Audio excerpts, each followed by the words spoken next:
A woman named Sandra Mercer is crying at Gate B42 in Denver International Airport at 7 in the morning, and the gate agent on the other side of the counter is explaining, for the third time, that there is nothing he can do. Not because he is wrong. He is not wrong. He is correct in every procedural detail, and he knows it. And that is the problem. 19 minutes until the flight to Seattle closes. Sandra's daughter is in surgery at a hospital 50 miles north of that city.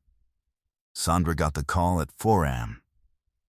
She booked the first seat she could find on her phone in the Uber to the airport, ran through security, and arrived at Gate B42 at 6:53 with her hands shaking and tears she was not managing to stop. She is holding a $400 travel voucher she does not want.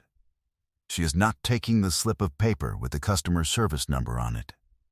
The gate agent hands it across the counter again. She does not take it. 12 feet away, a man in a dark jacket and old jeans has been watching for 4 minutes. He has a boarding pass in his jacket pocket. First class, row 2, window seat. He is on this flight. He has flown this route 11 times, and he has been in that seat most of them, and he knows exactly what it is worth. He has been deciding something. He has decided.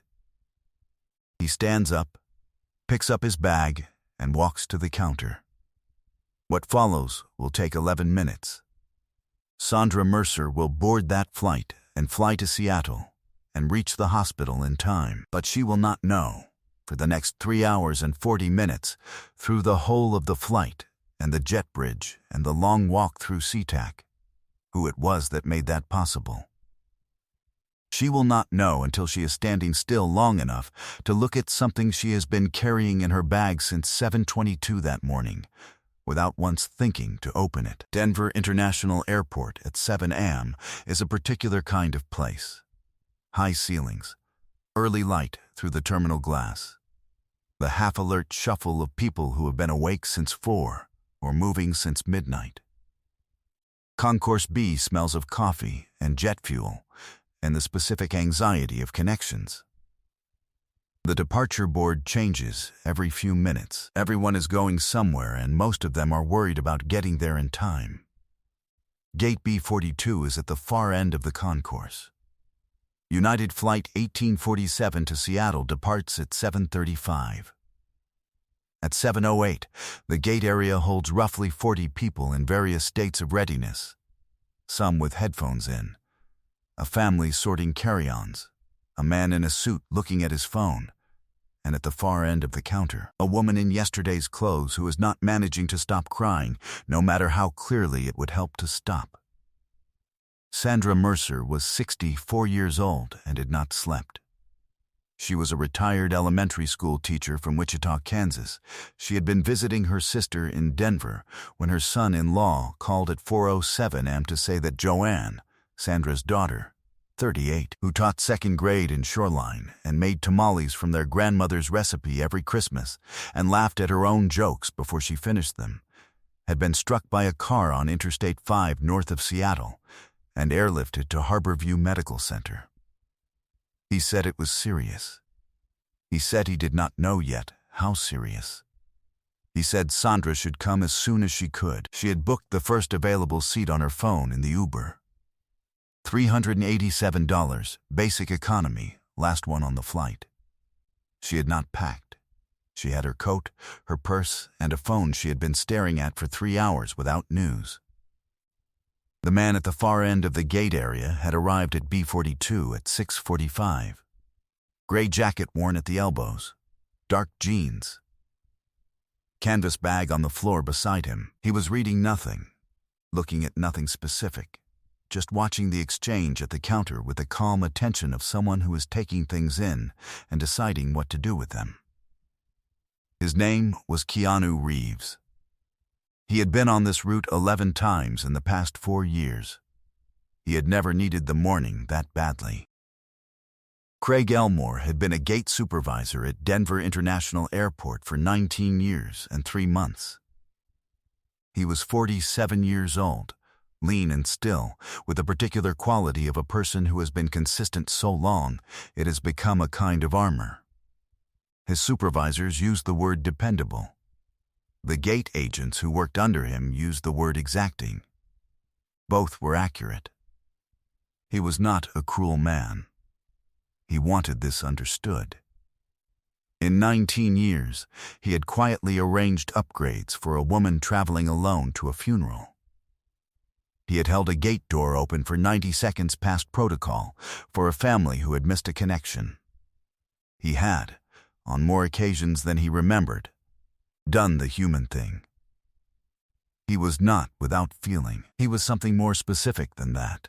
A man in whom following the procedure and doing the right thing had been, for so long, the same sentence that he could no longer read them separately.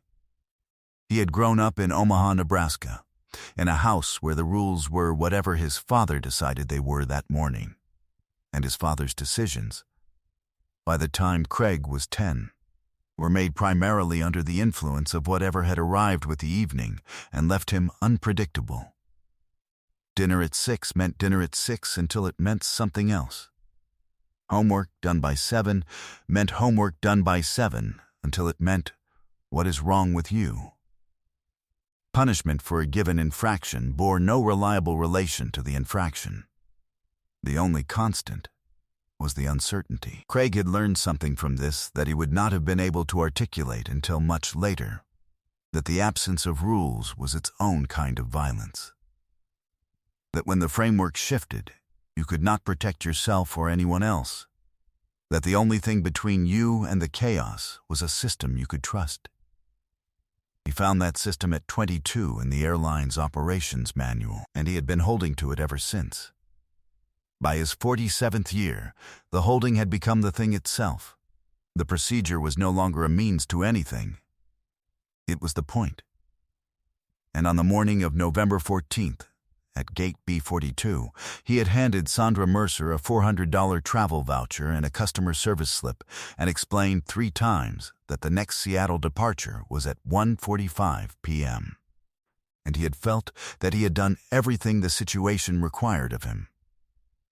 He had not asked himself whether 1:45 was enough. That was not covered in the procedure. The man in the gray jacket placed his bag on the counter and looked at Craig. Then at Sandra. Then at Craig again. "I'm sorry to interrupt." His voice was even and without haste. "I'm on this flight.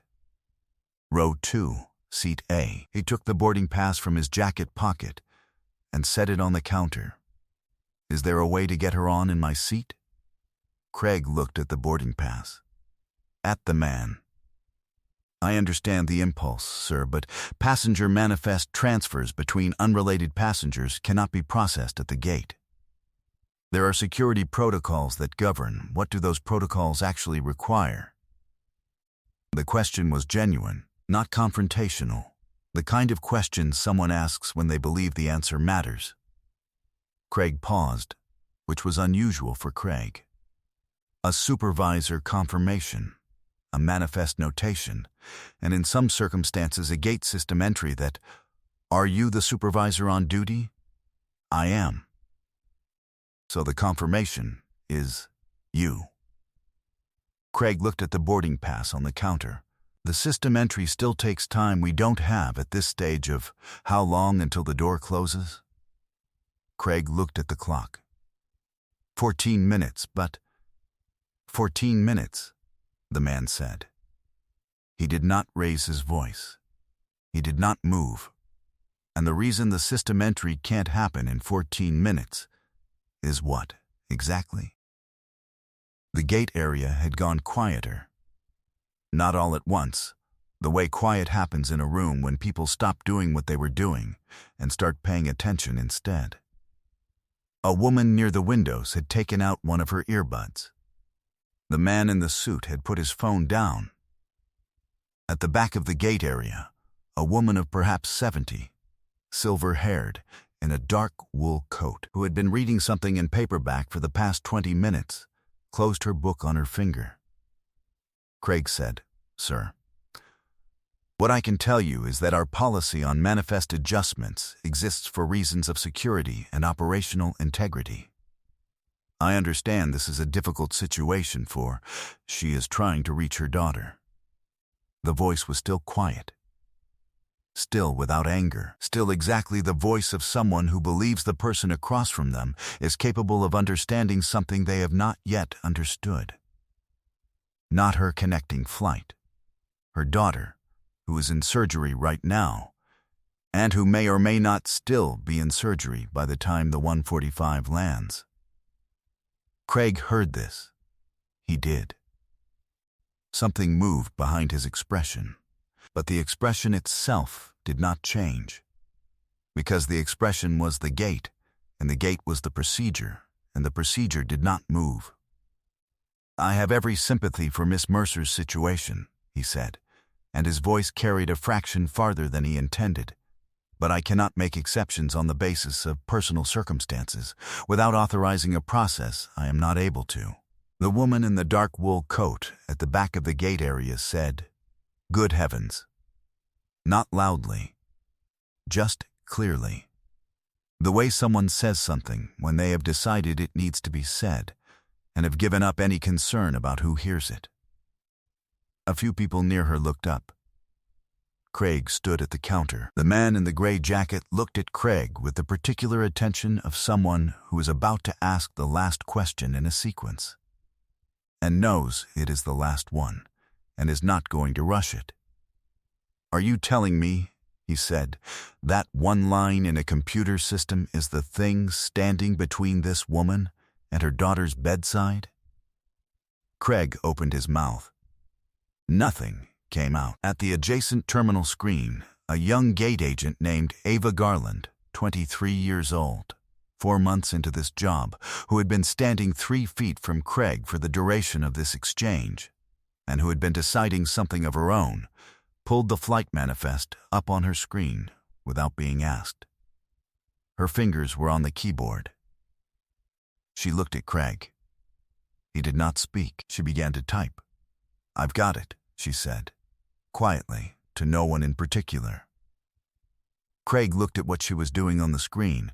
He looked at the man in the gray jacket who was watching Ava work and not watching Craig at all. "Name?" Ava asked Sandra. "Sandra Lee Mercer." Ava typed. "Done, you're in the system. Seat 2A. The man slid his boarding pass across the counter to Sandra. "You'll need this for the boarding door. Last group is going now." Sandra looked at the boarding pass. At the man. At Craig. At Ava. She was trying to form words and finding that the words were not cooperating. "Go," he said. Not unkind. Just certain. "Go catch your flight." She went. She ran for the boarding door with her coat half on and her purse strap slipping. And the agent at the boarding door looked at the manifest, looked at her, stepped back, and she was through. The sound of her footsteps faded down the jet bridge. The gate area was still quiet for a moment. Then the man in the dark wool coat at the back picked up her book and found her page, and conversations resumed, and the ordinary noise of a gate area in the morning came back. The man in the gray jacket was not going through the door. He pulled the canvas bag back onto his shoulder and walked to the chairs by the window. He sat down. The boarding door was still open. 12 minutes left. Craig came around from behind the counter. He stood near the windows, not quite approaching, not quite leaving. Ava was at the desk handling the closure documentation and was not looking over. The man in the gray jacket looked up. Craig sat down in the chair across from him, not close, but facing, the way people sit when they have something to say and aren't sure yet what it is. "She is going to flag that," Craig said. "What Ava did. There will be an audit entry. Will it cause her problems?" "Depends on how it's notated." A pause. "And who does the notating?" The man looked at the gate. 19 years, he said. You mentioned it to the other agent earlier. That is a long time to run something this precisely. Craig looked at him. I mean that specifically, the man said. Not as a setup. The number of systems in motion in this terminal on any given morning, the weather cascades, the security flags, the connection chains, and the fact that you have held this gate for 19 years and are still the person who knows every protocol. That is not small. He paused. And I think somewhere in those 19 years, the protocols stopped being the tool and started being the purpose. I don't think you chose that. I think it happens to people who find order in a place where there wasn't any. It becomes the thing you protect, because protecting it was the thing that worked, and you can't remember exactly when it stopped being about what the order was for. Craig was quiet for a moment, long enough that it was no longer just a pause. My father, he said, and then he stopped. You do not have to. Craig said it anyway. Not everything, just the shape of it. The moving rules. The specific unpredictability of a house where you could do everything right and still be wrong. The summer at 15 when he had found, in a neighbor's garage, a manual for a model airplane kit and understood for the first time that a set of instructions could be trusted. That if you followed them in order, the thing you built would actually become what the picture showed. He said, I have been following instructions ever since. The man across from him was quiet for a moment. That is one of the most human things I have ever heard, he said. And I think it has made you very good at your job. And I think this morning, in that one moment, it almost made you do something you would not have been able to put down easily. Craig looked at the gate door. The woman who just boarded, the man said. Ava, when the audit comes up, I am asking you to let it stand as authorized. He stood. And I am asking you to make sure she knows she did the right thing. Not that you forgive her for it. That she did the right thing. He picked up his bag. He looked at Craig the way you look at someone when you believe they are going to be okay, which is not the same as being certain. Thank you for the 145 offer, he said. I'll find something else. He walked away from the gate without looking back. Craig sat in the chair by the window for a moment after he was gone. The jet bridge door was still open. Outside, through the terminal glass, Flight 1847 was still at the gate, one of the engines beginning its pre-flight cycle, a low vibration he had felt 1,000 times. He stood up. He walked back behind the counter. He pulled up the manifest audit log. Beside the 722M seat transfer entry, he added a notation. Supervisor authorized. C. Elmore. He closed the screen. He walked to where Ava was standing and said, that manifest adjustment at 722, that was the right call. He looked at her directly. I should have made it myself. Ava looked at him. She opened her mouth and then did not say anything, because she did not know what to say. And she was 23, and her supervisor had just told her she had been right, and that was not a sentence she had been prepared for. She would think about this moment for a long time. Craig went back to his station and began closing out the gate. United Flight 1847 pushed back from B-42 at 7:41. 6 minutes late. The captain announced it would be recovered in the air. In seat 2A, Sandra Mercer was holding her phone with both hands, watching for signal, trying to breathe. The boarding pass was in her bag. She had taken it from the boarding door agent in a blur and put it away without looking at it, and had not thought about it since. She was thinking about Joanne. She was thinking about the tamales at Christmas, which was in 6 weeks, and she was thinking that Joanne would be there for Christmas because she was going to have to be, because the children expected the tamales, and the children were 7 and 4, and they expected their mother and their grandmother in the same room.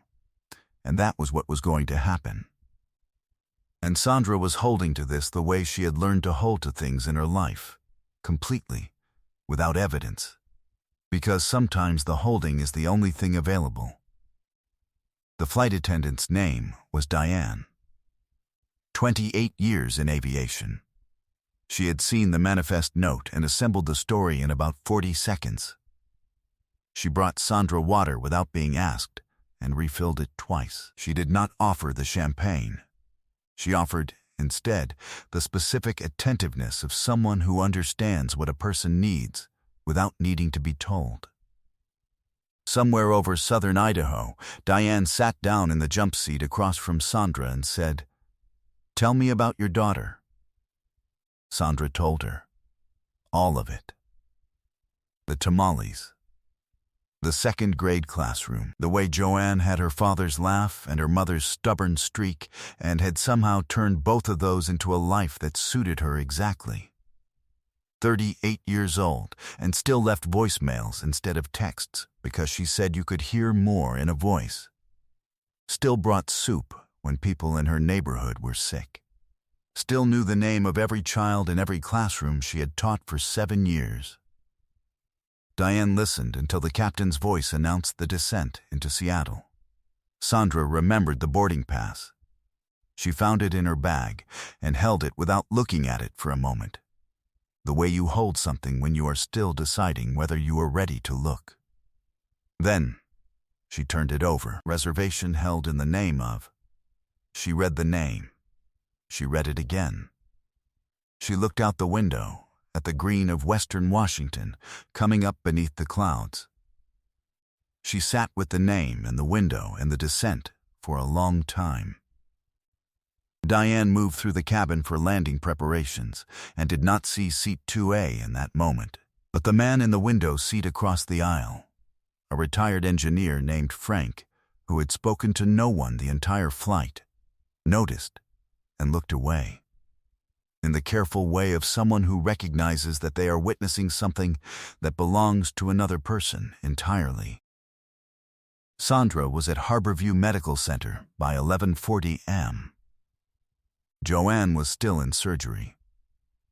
Sandra sat in the waiting room with her son-in-law Marcus, who had been there since before dawn, and she took his hand, and they did not speak much, and the hours passed the way they pass in waiting rooms, which is not like they pass anywhere else. The surgery lasted 7 hours and 50 minutes. The surgeon came out at 2:28 p.m. and said the words that are not the worst words. She said Joanne was stable. She said there was a road ahead. She said Sandra could see her in about an hour. Sandra sat in that waiting room with the boarding pass in her hands for a long time after the surgeon left. She showed Marcus. He read the name and sat with it quietly for a moment, and then said, "He just," and did not finish the sentence, because the sentence did not have an ending that was the right size. He was just a man at a gate, Sandra said. She said it again later, to Joanne, when Joanne was alert enough to hear it, which was not for several days. Joanne listened with her eyes wet and then said, "Did you write to him?" Sandra said she did not know how. She found an address eventually, a foundation, not a personal address, and she wrote a letter. 2 pages, by hand, the kind of letter that does not explain itself because it cannot, that simply holds the weight of what happened and sends it somewhere. She did not know if it arrived anywhere meaningful.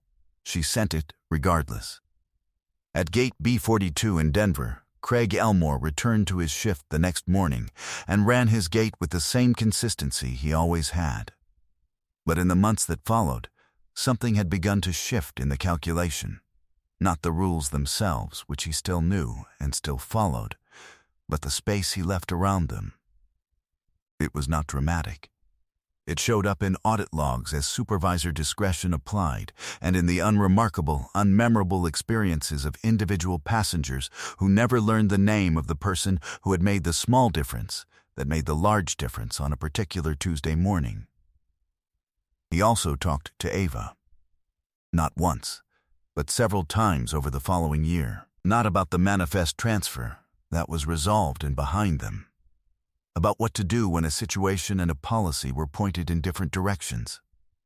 He did not give her clean answers because he was still working out his own. He told her that. She later said it was more useful than clean answers would have been.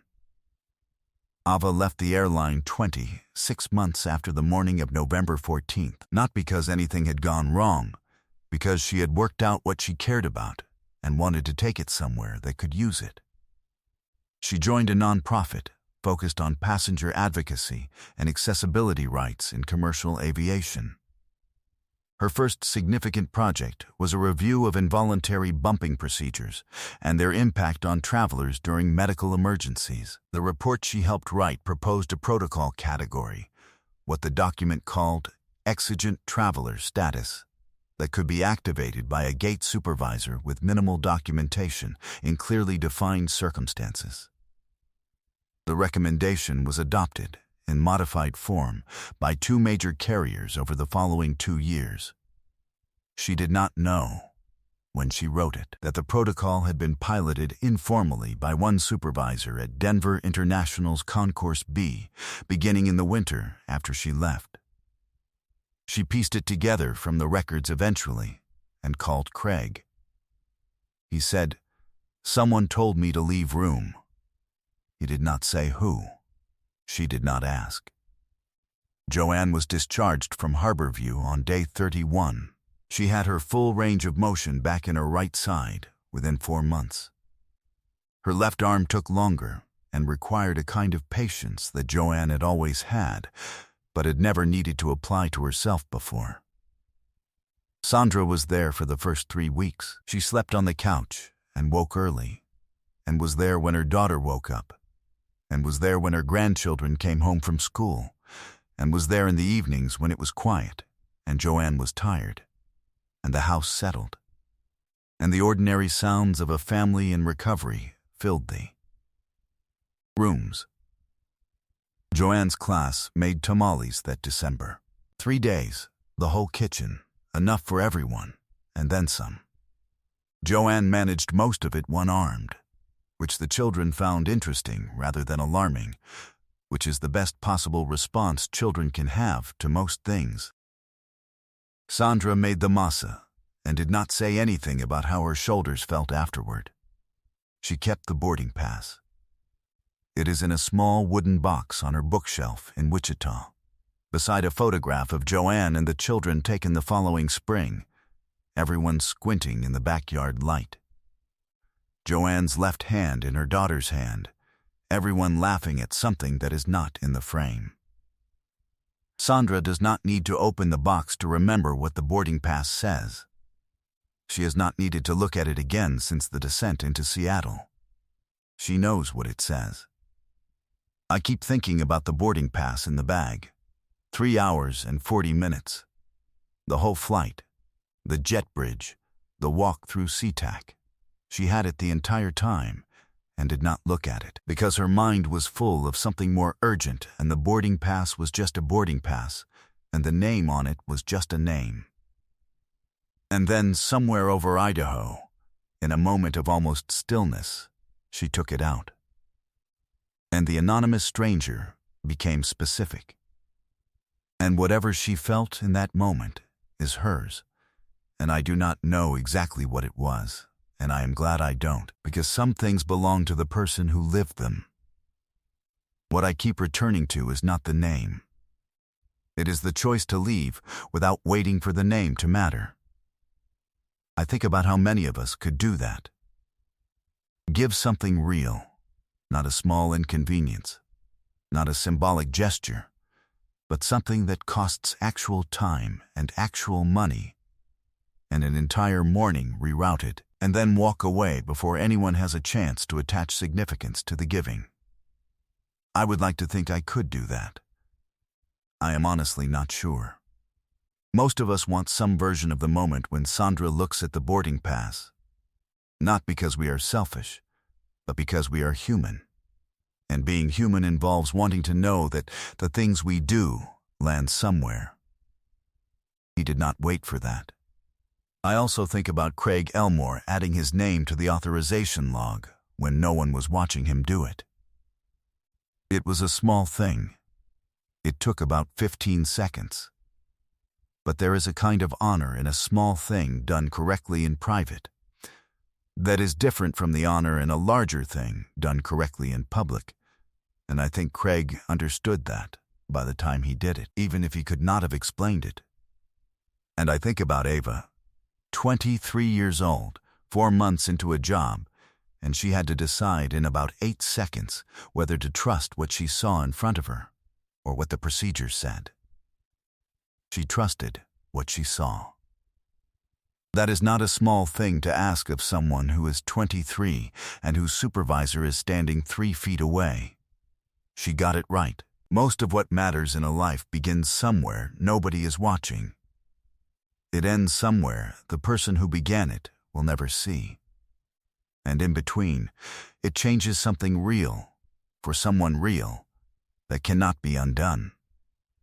I do not have a better definition of a life well lived than that. I have been looking for one for a long time. This story is fictional, inspired by Keanu Reeves' well-known reputation for quiet generosity he does not wait around to be thanked for. Drop a comment, not about what you thought of the story, but about something someone did for you that they did not stay to take credit for. Those moments deserve to be named. If someone in your life needs to hear this today, send it to them. You probably already know who. Subscribe if you want more stories like this one. See you in the next one.